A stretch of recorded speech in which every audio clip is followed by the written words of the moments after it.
देवास्तानि धर्माणि प्रथमान्यासन् तेहनाकं महिमानः सचन्त यत्र पूर्वे साध्याः सन्ति देवाः।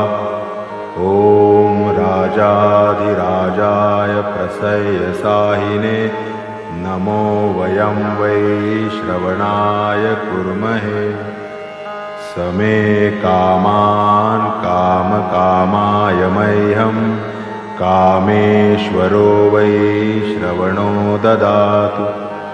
कुबेराय वै श्रवणाय महाराजाय नमः।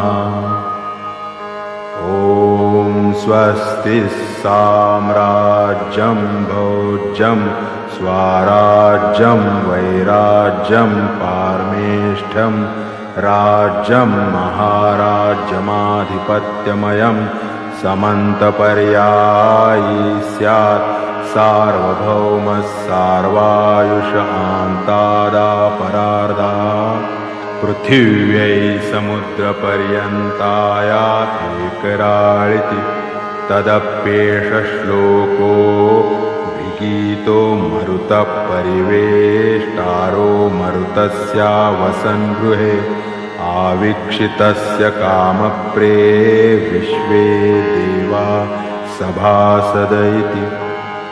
एकदन्ताय विद्महे वक्रतुण्डाय धीमहि तन्नो दन्ती प्रचोदयात्।